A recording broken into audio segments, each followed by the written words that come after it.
Hello friend, मैं रोशन राज आप सभी का स्वागत करता हूं अपने YouTube channel make the life bright पे। दोस्तों, इस वीडियो के अंतर्गत हम लोग देखेंगे relationship between zeros and coefficient of a quadratic polynomial. तो सबसे पहले ये समझते हैं, मतलब कि यहां पर हम लोग एक्सप्रेशन देखेंगे, how to express the relationship between zeros and coefficient of quadratic polynomial. तो सबसे पहले हम लोग ये देखते हैं कि क्वाड्रेटिक पॉलिनोमियल होता क्या है। जैसे कि इससे पहले वाले वीडियो में, जो कि इंट्रोडक्शन पार्ट था पॉलिनोमियल चैप्टर का, उसमें हम लोग ये देखे थे कि डिग्री क्या होता है, और उसमें ये भी देखे थे कि क्वाड्रेटिक पॉलिनोमियल किसको कहते हैं, कि जब हम लोग डिग्री के बेसिस पर पॉलिनोमियल का क्लासिफिकेशन करते हैं तो जिसका डिग्री 2 होता है उसको हम लोग क्वाड्रेटिक पॉलिनोमियल कहते हैं, और उसका जो स्टैंडर्ड फॉर्म होता है, एक्सप्रेशन उसका जो होता है वो ax² plus bx plus c होता है। ठीक है, ये हमारा standard form of quadratic equation, sorry quadratic polynomial है। ठीक है, अब देखिए जीरोस और कॉफिशिएंट, ये जो कॉफिशिएंट के बारे में बात कर रहे हैं तो ये x² का जो a है वो कॉफिशिएंट है, या फिर कहें कि ये कांस्टेंट टर्म है, a b और c कांस्टेंट टर्म को एक्सप्रेस किया गया है। ठीक है, और x² और ये x ये वेरिएबल को रिप्रेजेंट कर रहा है। ठीक है, यहाँ पे कॉफिशिएंट के बारे में बात की तो a b और ये c ये कॉफिशिएंट है। ठीक है, अब अगर जीरोस के बारे में बात करें तो जीरोस एक वैसा, मतलब x का वैसा वैल्यू जो इस दिए गए पॉलिनोमियल में पुट करने पे पॉलिनोमियल का वैल्यू क्या हो जाए, जीरो हो जाए। मान लेते हैं कि ये px is equal to this one, और x के जगह पे कोई वैसा वैल्यू हम पुट करें जिससे ये पूरे पॉलिनोमियल का वैल्यू हमारा जीरो हो जाए, तो वो उसका जीरोस कहलाता है। तो हम मान लेते हैं let the zeros of a given polynomial be alpha and beta. हम अल्फा बीटा दो पॉलिनोमियल मान लिए हैं। ठीक है, और हम ये कह रहे हैं कि ये इसका जीरोस है। अब देखिए, आप ये पढ़ चुके हैं, या फिर थोड़ा सा आप समझने का प्रयास कीजिए। 9th क्लास में आप एक फैक्टर थ्योरम और रिमाइंडर थ्योरम पढ़े थे। हालांकि यहाँ पे फैक्टर का यूज करेंगे। अगर ये दोनों इसका क्या है, जीरोस है, मतलब कि x is equal to alpha अगर पुट करते हैं या फिर x is equal to beta put करते हैं, तो ये दिए गए पॉलिनोमियल का वैल्यू हमारा जीरो हो जाएगा। इसको अगर हम सॉल्व करें तो x minus alpha is equal to zero and x minus beta is equal to zero. आप याद कीजिए कि फैक्टर थ्योरम में कुछ इसी तरह से पढ़े थे, और ये अगर दोनों फैक्टर है तो हम इसके जगह पर हम ये लिख सकते हैं x minus alpha into x minus beta, और एक यहां पर कांस्टेंट टर्म हम यूज करेंगे k। अब ये k क्यों यूज कर रहे हैं आप ये समझिएगा। जैसे देखिए, कोई भी अगर हम मान लेते हैं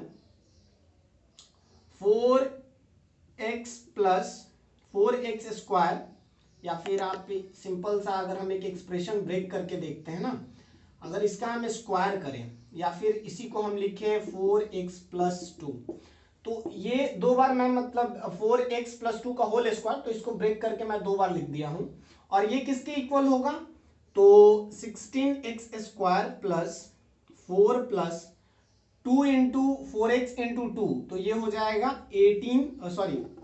16x। ठीक है, तो ये हमारा एक्सप्रेशन आएगा, और इसको अगर स्टैंडर्ड वे में, मतलब डिग्री के बेसिस पे हम देखें तो इसको हम स्टैंडर्ड फॉर्म में इस तरीके से लिख सकते हैं। अब देखिए, तो ये इसके इक्वल है, यहां पर अगर कुछ नहीं तो 1 तो जरूर है ना, तो इसी तरीके से हम यहाँ पर के यूज किए हैं। ठीक है, या फिर आप ये भी देखते होंगे कि जैसे 4x प्लस 2 अगर लिखा हुआ है तो हम इसको क्या लिख देते हैं, 2x प्लस 1, और 2 को हम लोग बाहर कर देते हैं। तो इसी तरीके से यहाँ पर हम k का प्रयोग किए हैं। ठीक है, अब देखिए थोड़ा और हम इसको अगर सॉल्व करें और रिलेशन स्टेबलाइज करने का प्रयास करें तो देखिए कुछ इस तरीके का होगा, ax² plus bx plus c is equal to k into x²। ठीक है, फिर इसको बीटा के साथ करेंगे तो माइनस बीटा x, इसको इसके साथ करेंगे तो माइनस अल्फा x, और ये दोनों को करेंगे तो माइनस अल्फा बीटा। ठीक है, अब देखिए अगर हम सॉल्व करें ax² plus bx plus c is equal to k into x², इन दोनों में से माइनस को कॉमन करते हैं तो ये हमारा आ जाएगा alpha plus beta into x plus alpha beta. ठीक है, और अगर अब इसको सॉल्व कर दें x² plus bx plus c is equal to k x² minus k alpha plus beta x plus k alpha beta, ये हमारा एक्सप्रेशन आया। अब क्या करेंगे, यहाँ एक्स स्क्वायर, तो इसको हम लोग रिलेट करेंगे एक दूसरे से, मतलब कि यहां से हमारा k इज इक्वल टू क्या आया, k इज इक्वल टू ए आया, यहां से k का वैल्यू कितना आया, b आया, या फिर हम ये लिख सकते हैं, ठीक है, ये आप अल्फा प्लस बीटा, ये टोटल वैल्यू, क्योंकि x x यहाँ पे है और यहाँ x है, तो इस टोटल का वैल्यू, ठीक है, इस टोटल का वैल्यू कितना आया, मतलब यहां से अगर इसको हम ऐसे लिखें कि minus k into alpha plus beta is equal to b, ठीक है, और तीसरा जो वैल्यू है मतलब कि k alpha beta is equal to क्या हो जाएगा, सी, ठीक है। अब यहां से देखिए तो के का वैल्यू तो ए आया है, तो alpha plus beta is equal to, ये अगर के उस साइड जाएगा तो माइनस बी बाई के, ठीक है, और माइनस बी बाई के मीन्स के का वैल्यू कितना है ए, तो माइनस बी बाई ए, ठीक है। उसी तरीके से alpha beta is equal to c, और के इधर जाएगा तो डिवाइड में, और के की जगह पे ए पुट करेंगे, तो हमारे पास रिलेशन क्या आया, पहला रिलेशन ये alpha plus beta is equal to minus b by a, और alpha beta is equal to c by A.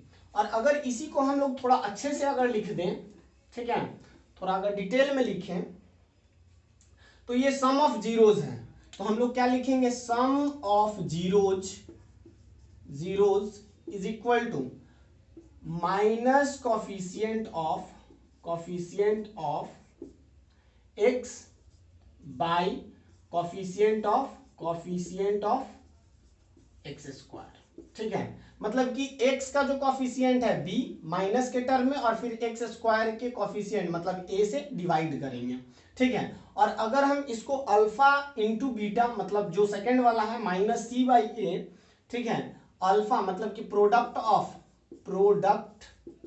Of zeros देखें तो क्या हो जाएगा, ये c बाई ए मीन्स ये तो कांस्टेंट टर्म है, तो यहाँ पे कोई वैसा कॉफिशिएंट ऑफ एक्स ये वगैरह कुछ नहीं, तो कांस्टेंट टर्म,